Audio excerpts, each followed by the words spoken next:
We come back from the break.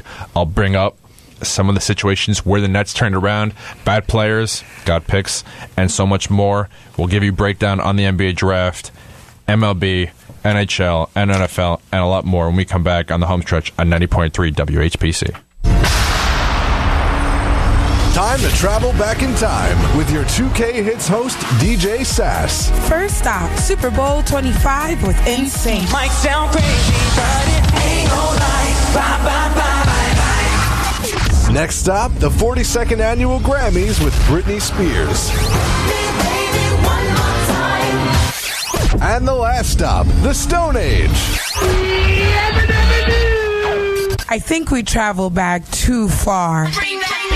2K Hits, a show that brings you the biggest hits from the 21st century. No iPod or time machine necessary. Join host DJ Sass for all your favorite throwbacks on one show. From Nelly to Pink, we got it all. Your old iPod is being brought back to life. Squeeze me, I had a Zune. Monday afternoons at 2. It's 2K Hits on the voice of Nassau Community College, 90.3 WHPC. This program on WHPC is brought to you by the Cradle of Aviation Museum in Garden City, who presents CradleCon, a comic, collectible, and pop culture con, Saturday, June 23rd, and Sunday, June 24th. Meet and greet comic book creators, find rare books and toys, and cosplayers can show off their work. For all ages, created by fans, for fans. More information about CradleCon can be found at cradleofaviation.org. All right, let's get started. Winner of the Best Sports Report Award from the Intercollegiate Broadcasting System. The voice of Nassau Community College. This is the award-winning 90.3 WHPC. WHPC HD Garden City. Available on the iHeartRadio app.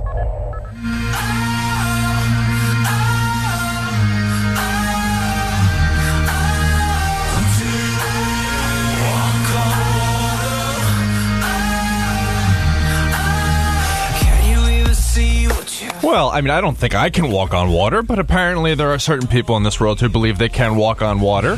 DeAndre Ayton, welcome back to hour number 2. I did not say that incorrectly. This is hour number 2 of the home stretch here on 90.3 WHPC. I am your host, as usual, Andrew Zucker, and alongside me, Karen Bonagura, Kyle McKay, my brother, Tim Leonard. He looked at me and he's just like, how are you? He's just, well, I'm like, we have a third brother now. Special guest Tim Leonard is here with us. His brother Rob is asleep in a different room. Just is he? Out cold. Absolutely out cold. Who cares? Welcome to the pre-NBA draft special edition. Don't worry, we have other sports and so much more. Now, right before the break, I was mentioning the Nets and other people that they've brought in from other teams who were busts, and now that they look great. DeMarre Carroll, the man the Nets brought in from Toronto, who had 2 years and too much money left on his contract over there. And all of a sudden, they bring him in with a first and second round pick for Justin Hamilton, who was almost immediately waived. DeMarre Carroll looks like a guy who the Nets, if they traded him between now and the NBA draft, may actually net them an additional first-round pick. Yeah, they're getting good value out of him. So they could potentially get 2 first-round picks from DeMarre Carroll. They have Spencer Dinwiddie, who may potentially be packaged with the 29th overall selection to Denver for Kenneth Faried on the 14th. There's all these situations that are going on with this team. Spencer Dinwiddie, by the way, was a second-round pick by the Detroit Pistons out of Colorado State. Had torn ACL at the end of his college career. The Pistons actually selected him. It was very nice of them. They selected him and gave him medical treatment just because they wanted to see if their doctors, who were great at the time, could take that ACL and bring him back to life. Now, they spent a lot of money on him, and they actually paid him because he had a partially guaranteed contract. Mm-hmm. They released him, spent some time in the NBA D League at the time, and then G League, and now, he's doing absolutely amazing for the Nets, making almost dirt money for what he's been doing. Won the Taco Bell Skills Challenge this year, and as a Brooklyn Nets fan, I love to watch what he's doing. He's a 6'6" guard, and you don't usually, actually point guard, really, and he can shoot the three. You don't usually see 6'6" point guards, although we do have Michael Carter-Williams, who sucks. Yep. Probably, in my opinion, the worst rookie of the year in the last 20 years.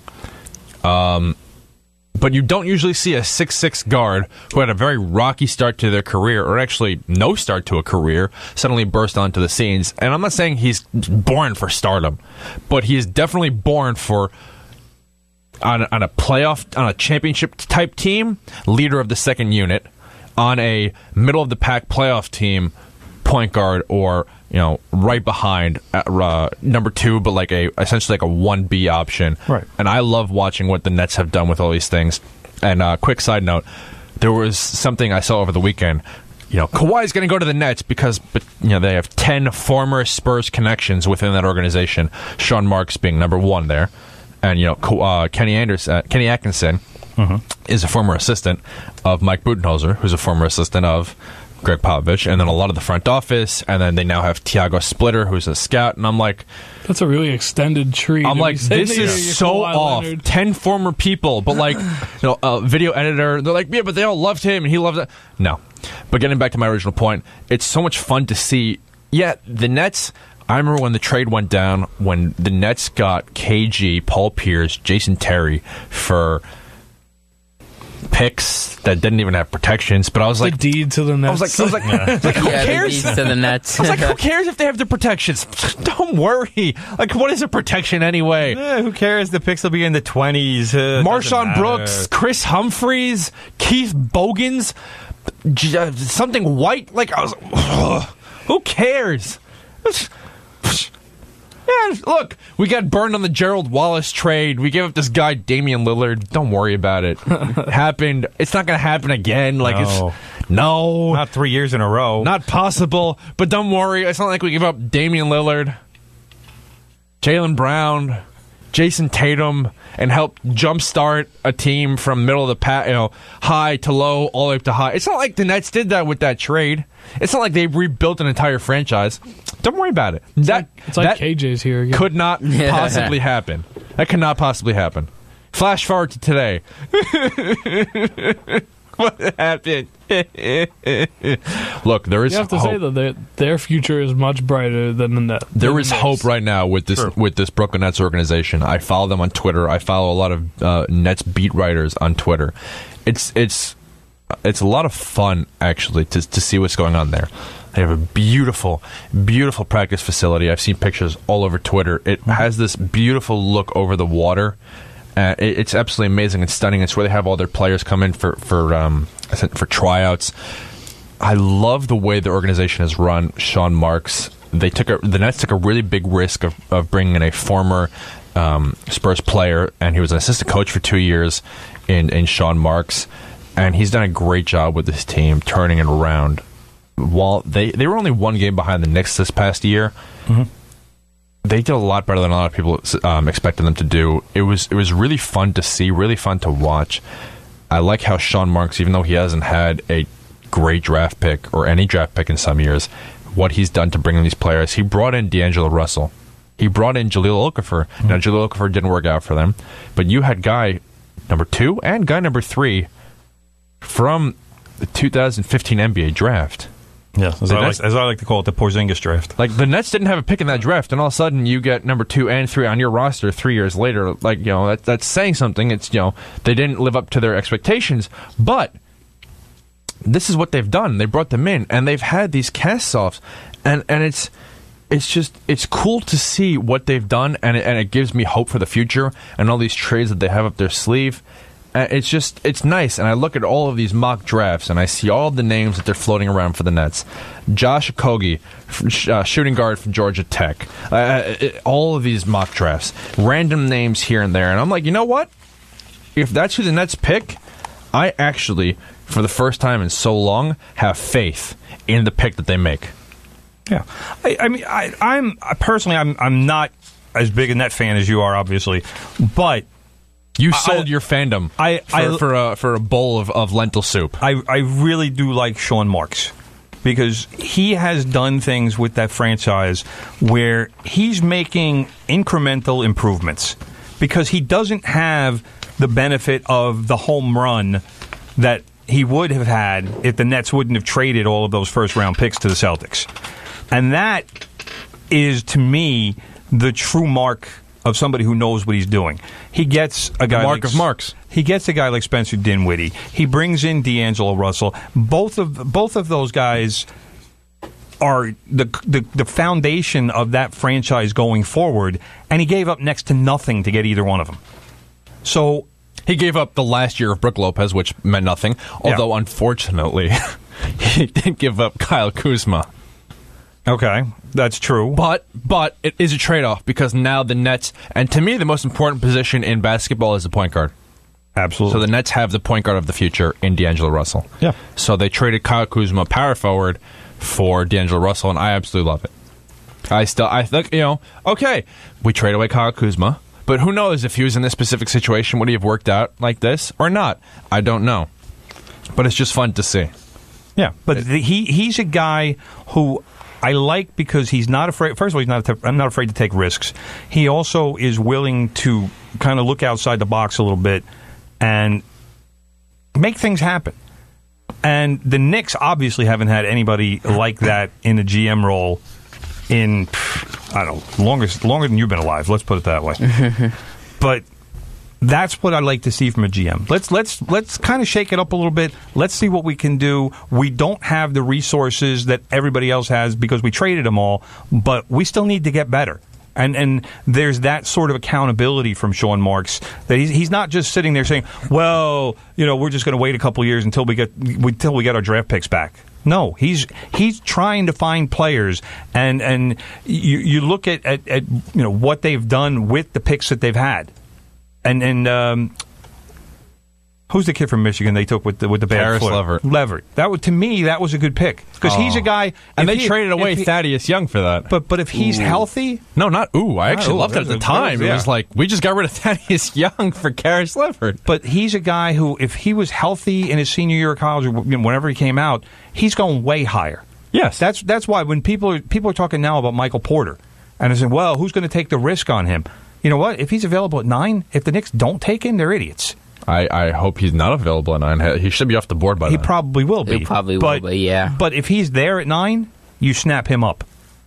Because a guy like that is more talented than the pick you're making. So it's better to pick somebody like that and hope you hit the home run with it. And yeah, there's going to be a couple misses, but hope you hit the home run as opposed to, well, let's take the safe pick. Because safe picks don't win you titles. Let's take the safe pick. Look, before we move on, I want to mention a couple things. DeAndre Ayton, lock for first overall pick. Yep, agreed. I've been saying this for a very, very long time. Agreed. And even he's been saying it. He likes to say it. He loves to say it. Yeah, he loves it. Trae Young, people claim he's the next future superstar. Then people say he's being overlooked. I can't wait until he falls to number 9 and the Knicks select him. It would be a very next pick. It would be a very next pick. I can't wait agree for that with to happen. you. It's going to be a lot of fun to see. I said that during March Madness that they were going to do that. I can tell you right now, I don't want Trae Young on the Knicks. It's just going to be a lot of fun to watch. I don't either. It's going to be a lot of fun because the Knicks will do it. Yeah. Number one, they have too many point guards on their roster already. Yep. Number two, people like to remember the Trae Young from the first half of last season. Yeah, when the defense didn't know what they were doing against them. And they kind of magically or just kind of looked the other way. Trae Young was 4-12 in his last 16 games at Oklahoma. Is he Jimmer Fredette 2.0? I mean, I think he'll be a good NBA player. I don't think he's going to be a great NBA player. His game is too erratic, and that's something you can learn. I'll look at you. I'll give you a 2002 Maryland example. Steve Blake. Oh, my goodness! All right, Steve Blake. When he got to college, he knew one speed, 120 miles an hour. He didn't know. I mean, he turned the ball over left and right. He was insane. He even shaved his head, to go faster. Fastest now guy. He's just bald. Fastest guy you're going to see at the college level, but you never knew where the ball was going. And over time, the game slowed down for him. And he became, obviously was a much better guard at Maryland. He had, what was he in the NBA for 15 years? Bounced around the NBA. He was all over it, but you know what? He was cashing checks every week. Just missed 2 weeks. championships a couple times. But Probably 15 years in the league. But do you see Trae Young as like that franchise-making player in the first round? I see too much Jimmer Fredette. Yeah. The thing that worries me, like I said, 4-12 in his last 16 games. Oh no, I watched those last couple games. Good, you saw that the defense realized what they had to just keep pushing him further out. Exactly, and he'll won't keep make shooting. Yeah, he won't stop. And so to me, Steph Curry. And especially if you're